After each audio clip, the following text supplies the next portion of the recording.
नमस्कार, आवाज इंडिया में आप सभी का स्वागत है। मैं हूं सीमा। महाराष्ट्र के सांगली जिले में एक हृदय विदारक घटना में 28 साल की गर्भवती महिला द्वारा ससुराल वालों द्वारा दहेज की मांग और ईसाई धर्म अपनाने के दबाव के चलते आत्महत्या का मामला सामने आया है। मिली जानकारी के अनुसार ऋतुजा को उसके ससुराल वालों द्वारा बार बार शारीरिक और मानसिक रूप से प्रताड़ित किया जाता था, जो घर बनाने के लिए अपने माता पिता से पैसे लाने की मांग करते थे। ससुराल वाले हिंदू धनगर समुदाय से हैं, लेकिन ईसाई धर्म को मानते हैं और मृतक ऋतुजा को अपने साथ चर्च जाने, बाइबल पढ़ने और प्रार्थना करने के लिए मजबूर करते थे। लेकिन ऋतुजा को धर्म परिवर्तन करने की बजाय आत्महत्या करना मुनासिब लगा। मामले की जानकारी मिलने पर महाराष्ट्र की बीजेपी प्रदेश अध्यक्ष चित्रा वाघ ने स्थानीय वरिष्ठ पुलिस अधिकारियों से मामले पर तत्काल कार्रवाई करने की मांग की और प्रेस कॉन्फ्रेंस के जरिए सरकार से जबरदस्ती धर्म परिवर्तन को लेकर कड़े कानून की मांग की। उन्होंने कहा कि जबरन धर्म परिवर्तन बंद होना चाहिए और ऋतुजा के लिए न्याय और दोषियों के खिलाफ सख्त कार्रवाई की जानी चाहिए।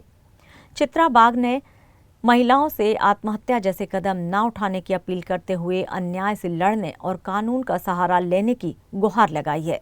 सांगली के कुपवाड़ की उच्च शिक्षित हाईली एजुकेटेड ऐसी लड़की थी जो यूपीएससी एमपीएससी की भी तैयारी कर रही थी। 27 साल की ऋतुजा, उसकी शादी सुकुमार राजगे से हुई और शादी होने तक, शादी तो पूरी तरह से हिंदू रीति रिवाज से हुई है, तो किसी को शक आने की कोई गुंजाइश नहीं थी। लेकिन जब ऋतुजा उनके घर पे गई तो उसे ध्यान में आया कि यहाँ तो क्रिश्चियन धर्म का अनुकरण किया जा रहा है। उसके ऊपर भी हमेशा जोर जबरदस्ती की गई कि तुम गीता मत पढ़ो, तुमने बाइबल पढ़ना है।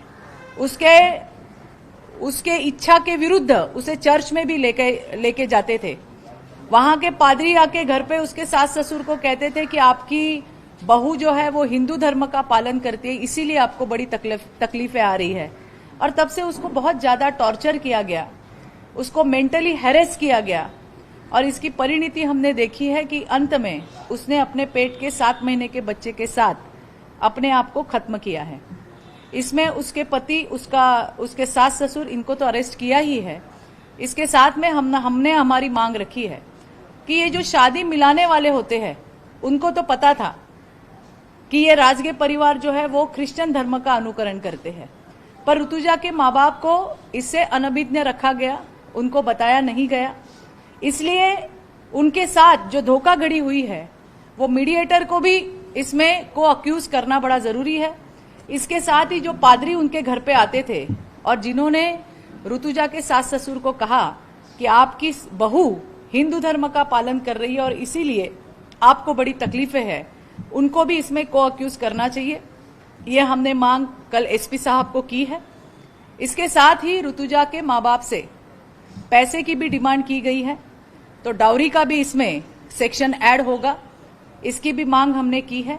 डीवाईएसपी रैंक के अधिकारी इसकी जांच करें, ये भी हमने एसपी सर से कहा है।